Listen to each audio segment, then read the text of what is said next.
কিছু বলেনি। আমাদের সদস্য প্রসেনজিৎ সামন্ত কোনোদিনই কিছু বলেনি। 7 তারিখে খুন করব, রক্তপাত করো, আগুন ধরিয়ে দেবো বলেছে। এই ওটা ইসরাফিল চৌকিদার বলেছে। ইসরাফিল চৌকিদার মানে বাড়িতে যে গুন্ডা লাগিয়ে দিয়েছে, ওই গুন্ডা যে বলেছে।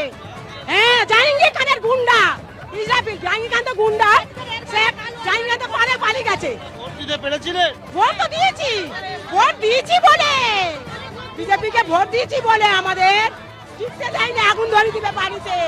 ছেলেদের মারছে, আমাদের মারছে, খুন করবো, কাটবো, কোথাও টিকতে দেবো নি।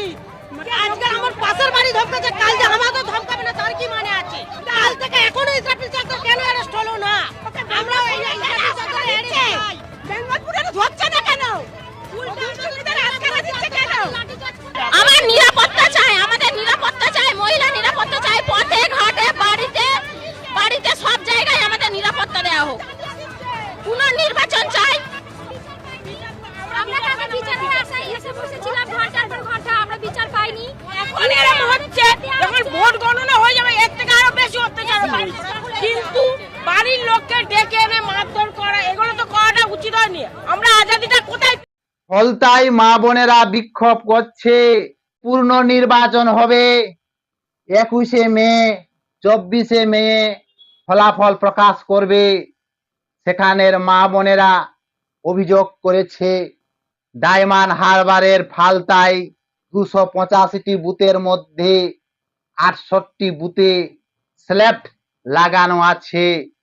তাই সেখানে অভিযোগ করেছে বিজেপির তরফ থেকে সেখানে পূর্ণ নির্বাচন হোক। সেখানের মা বোনেরা নিজের ইচ্ছা মতো রাজনৈতিক দলকে ভোট দিতে পারে না। ডায়মন্ড হারবার এরকম ঘটনা দেখা যাচ্ছে, দীর্ঘদিন ধরে নিজের ইচ্ছা মতো ভোট দিতে পারেনি, জিহাদিদের হুমকি তুমকি ভোট দিতে পারেনি। জিহাদিরা হিন্দু পরিবারগুলোতে হুমকি তমকি দেয়। এই ভোট এলেই তাদের হিংসা ছড়িয়ে পড়ে। তাই সেখানে তৃণমূলের গুন্ডা বাহিনী বেশ কিছু বুথকে আক্রমণ করেছিল, স্ল্যাব লাগানো দিয়েছিল। ডায়মন্ড হারবারের ফালতায় এইরকম অভিযোগ দেখেই সেখানে পুলিশ নতুন আইপিএস সিংহম নামে পরিচিত তাকে নিয়োগ করা হয়েছিল। কিন্তু সেখানে শান্তি আর এলো না, অশান্তি থেকে গেল। অভিষেক ব্যানার্জি সেখান থেকে পোস্ট করেছেন সোশ্যাল মিডিয়ায় যে 10 বার জন্ম নিলেও আমার ডায়মন্ড হারবার মডেল এক বিন্দুও আঁচড় কাটতে পারে না বাংলা বিরোধী গুন্ডাবাজি গ্যাং এবং তাদের হাতের পুতুল জ্ঞানেশ কুমার। এই বলে অভিষেক ব্যানার্জি সোশ্যাল মিডিয়ায় পোস্ট করেছে। অভিষেক বাবু, আপনি নাকি 7 লক্ষ ভোটে জেতা, তো কি রকম করে জিতেছেন সেটা একেবারে পরিষ্কার হয়ে গেল। আপনি যদি সঠিক ভোটে জিততেন তাহলে এ সকল কি দেখা যাচ্ছে? 68টি বুথের মধ্যে বিজেপির সুচের উপরে স্ল্যাব লাগানো আছে, এগুলো কি? আর কত বহিরাগত জিহাদি মৃত ভোটার বাদ পড়ে গেছে। আর এই অভিষেকের হুমকি তুমকি দিয়েই সেখানে রাজনীতিক চলতো। সাধারণ মানুষ নিজের গণতন্ত্র অধিকার রক্ষা করতে পারত না, নিজের ইচ্ছাকৃত রাজনৈতিক দলকে ভোট দিতে পারত না। হিন্দু পরিবারগুলোতে হুমকি দিত, ধমকি দিত। হিন্দু পরিবার গুলোতে ঘর থেকে নিয়ে আসতো ভোটার কার্ড, আধার কার্ড। ভোটের 2 দিন আগেই নিয়ে আসতো হিন্দু পরিবার থেকে ভোটার কার্ড, আধার কার্ড। আর তারা ছাপ্পা মারত, রিগিং করত, ভোট বুথ কেন্দ্র দখল করত। এরকম ভাবেই 2021 সালে জিতে এসেছে। তা কিন্তু আর চাইছে না। মানুষ এবার গর্জন করেছে, পরিবর্তন চাই। মানুষ বলছে যে আমরা সুরক্ষা চাই, আমরা নিজের ইচ্ছা মতো ভোট দিতে পারিনি।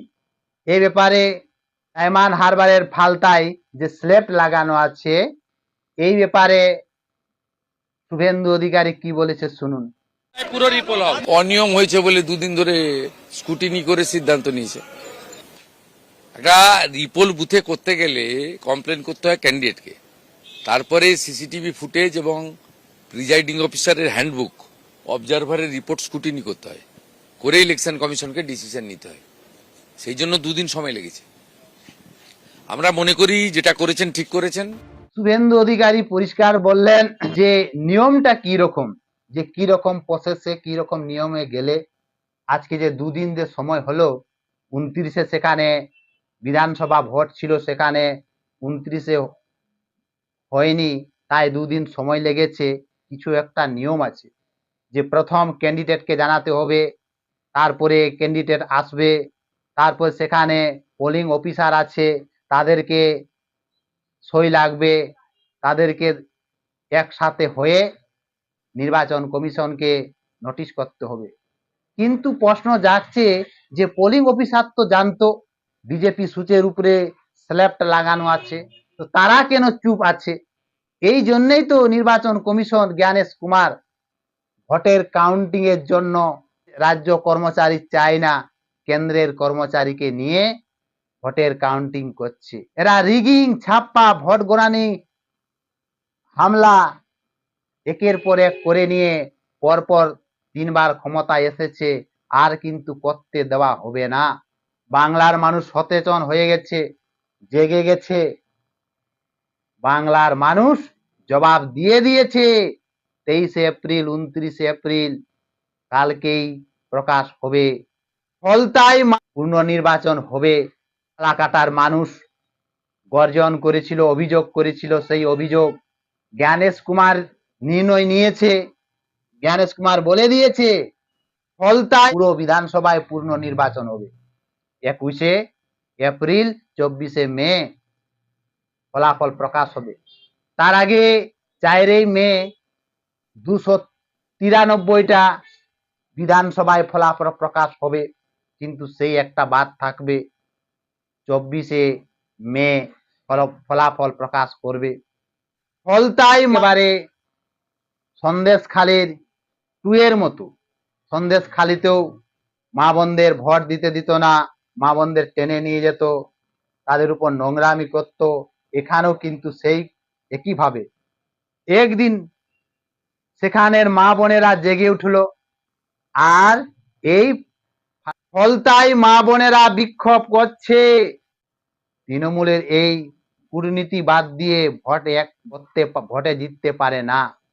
স্বচ্ছ ভোটার মানুষ চাইছে, শান্তি শৃঙ্খলা ভাবে ভোট চায়, ভোটের আগেই হামলা হুমকি দিচ্ছে। তার জন্যই তো ফলতাই মা বোনেরা আবার নির্বাচন দাবি করলো, আবার নির্বাচন হবে।